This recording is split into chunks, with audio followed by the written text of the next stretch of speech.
Hey guys, hello and welcome to my YouTube channel. This is going to be a chat or a story time of how far I've gone in the UK. So let's get straight to it. My name is Esther, a nurse, and I currently work in the UK. So this is a 3 year, or I've been in the UK for a period of 3 years, and I'm just sitting down to tell my story of how I came about being in the UK. Come along, guys. So, as I was saying, I've been in the UK for about 3 years. I finished from School of Nursing, Lagos University Teaching Hospital. Just like every other person or most of my colleagues and friends, had an internship period of a year. So I got chosen as one of the people to do internship in School of Nursing Louth. So finished in 2019. From 2020 to 2021, we did our internship. And so whilst doing internship, there was this in 2020 had just gone and COVID had passed. And so there was this frenzy amongst my friends to travel out to Jackma, as they would say. So thankfully for me, I had, because where I worked, or the part of Lut I worked in, which was my school, we had accommodation, or they had accommodations for us. So I was privy to living in the accommodation provided for the school interns then. And I had, aside myself, I think 5 more roommates. We had 2 different rooms, 3 people in each room, and it was quite spacious and comfortable for us. So bless me. When we started the internship, it was at the back of all of us minds, or most of us minds, to travel out, as most of our seniors had started traveling out. And you see, then, like I said, it was just coming out of 2020. There was this package that they give people when they go to the UK. There was the accommodation that they fixed for them for like 3 months. There was the food arrival, maybe what would I call it, hamper and stuff like that. It was quite intriguing then, and so everybody was going to put it on the status. Oh, I've just arrived in, let's say some people were in Wolverhampton, I've just arrived in Wolverhampton. They put it on the group chat, or you see friends posting about their friends that have just traveled to the UK, and it was quite nice. A lot of us were so happy. We were like, oh my god, I'm interested in this, I love this and all. But it was not enough to be interested in it without acting up on it. And that's why I said I was so happy or so lucky to have friends around me that also had this at the back of their mind. Now, why is this important? It was important because you had someone, or I had someone, that was going to hold me or hold my hands through the journey of trying to come to the UK as well, which was very important for me. I am motivated by people. Like, when people are doing things, I try to get onto it because I don't want to be left behind, and that helps me a lot. I'm not one person that will easily do things or stand up and say, oh, I want to do it, with that, especially if I don't have enough information. But these were people that they had the information and they were happy to hand down this information to me. So we started the process. So the process was trying to, I can't remember all this at the top of my head, but I know that some of the steps were trying to open a portal with the NMC UK body, writing your IELTS, writing your CBT, then you start applying for jobs. So prior to all this, I was working in, like I said, as an intern in Louth, but I was also doing a side also as an extra nurse. Because let me tell you, this is Nigeria. You cannot, I strongly believe, as a person, you cannot be sustained by one source of income. So I had 2 sources of income in Nigeria when I was in Nigeria. So I was doing my side also, and I was also working as an intern in Louth, which worked for me. But what this meant was that I was not always with my friends when they were studying and all that. So I had to always go back study by myself. And so I wrote my first IELTS and I failed. Yeah, I failed. And then I was so downcast, so depressed. So I was not happy about it. Then one of my friends around that time traveled out. This now was in our set. She traveled out and she came to our group chat. She started learning, or she started speaking like the English people. And she'd be like, "Oh my god, guys!" Like whatever she sent it to the group chat, she was going to try to use the accent, and people were really bashing us at that time. They were like, "Oh my god, you just got to the UK how long ago?" And why are you using the intonation? I called her. I said, "Whoa, please speak that language to me. Let it motivate me to travel out of Nigeria." I was indeed motivated, which I will call her. I'll say, "Oh yeah, tell me how they talk," and it really made me come back to myself. Like I applied for my second IELTS and I passed at that time. And so when I passed, it was another struggle to write my CBT because I've heard all people failed, and I don't know why people put that kind of fear in their friends. Like it's like, oh, it's not easy, it's getting different kind of things.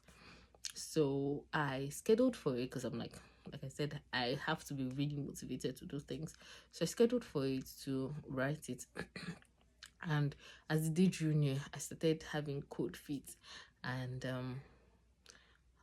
I changed the time, or I rescheduled the exam. Mind you, I had paid for it, so I couldn't cancel it, so I had to reschedule it. And while in the midst of, oh, should I go and write it? Should I not go and write it?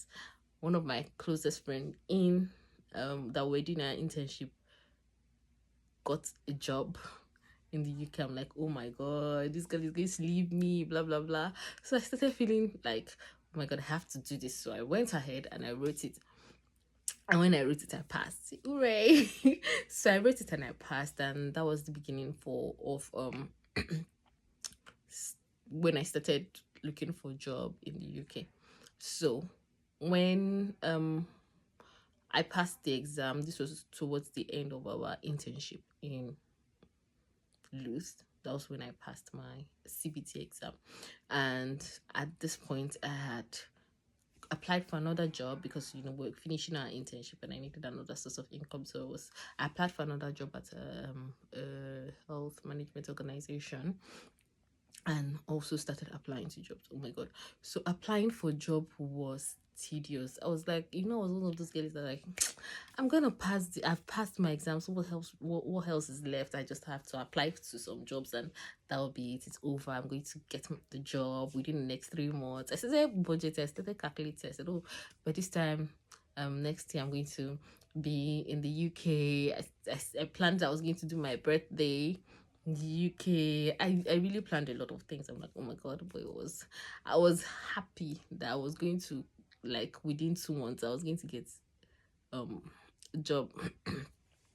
But I applied and applied and applied, and I can't remember how many jobs I applied for, but it was quite a lot, and it wasn't coming through, and I started getting frustrated. I got frustrated because I wasn't really enjoying my second job I applied for. I wasn't enjoying it, and I was like sad that you hear news, not sad about the people's success, which is a good thing. I'm always happy about my friends' success and progress, but I was just sad that this thing that I so much desire wasn't coming to me. It was just like hard to reach, hard to get, and it was so painful for me. I was like, what am I doing wrong? Thankfully I had a friend reach out to me. God bless you, darling. She reached out to me. She's like, what are you doing? How are you applying for jobs? She at this point was still in Nigeria, but she had gotten a job. She's like, how are you applying for these jobs? I'm like, this is what I'm doing. I don't know what I'm doing wrong. And she got my track email address, my email address and my password, and went into my track, which was how I was applying for jobs in the UK. And she said, okay, this is what you do, this is how you do it. And she put me through it. She's also like, if they ask you, can you drive? Even now that you can't drive, say yes, you're going to learn how to do this thing. I'm like, really? Are you sure? She's like, yes. How hard is it to drive? So I'm like, okay. So I started applying and saying, okay, If they ask, can I drive? I say yes. They ask, can I drive? I say yes. And so one of these days I got a job with a job interview with Wolverhampton, but I flicked it. I didn't pass the interview. I was sad again. And then I got another one with this trust I'm working with, and the first interview, the network connection was so poor, and I had to tell them to reschedule because I couldn't listen or I couldn't hear what they were saying. And before this, I heard the group of people that when you're looking for jobs, you get put on different platforms. On WhatsApp, you see Wolverhampton Trust, group chats, you see Debbie, you see, I don't know names, I can't, they're over my head now, I can't remember any of them, but there were lots of group chats.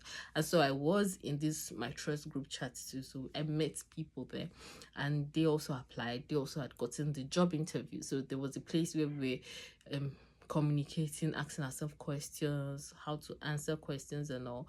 And so the day that I couldn't pass my exam, we had meetings, and like, okay, this is how questions are, this is what they may ask, this is how to answer if they ask it and all that. So it was quite good for me. I had people that had done the interview and they had passed it, and I was looking forward to my interview. So the next time I was to write the interview, I went and I did it and I passed it. So when I passed it, it was a job that I needed to know how to drive. Mind you, I had not driven the car or driven a car at this point in time. So although I passed my interview, I needed to know how to drive. So like every sane person would do, every person that does not want to get into an accident, I learned how to drive in Nigeria, and I started driving a car. And so I came to the UK. But mind you, the road signs and everything was, oh my god. But coming to the UK was a whole new adventure for me. It was beautiful. It was lovely. I enjoyed. Not really, I won't say. The flight was awesome. Something I want everyone to experience. And if you're from a background like an average person background, I'm not going to say, oh, it's all rosy where I came from. If it was, I won't be hustling in the UK. So I feel like every average person should go on a flight on time. It's a very nice experience, trust me. So I came on the flight, came to the UK, and I am in an amazing team. So far, so good. I'm glad and I'm grateful for how far I've come.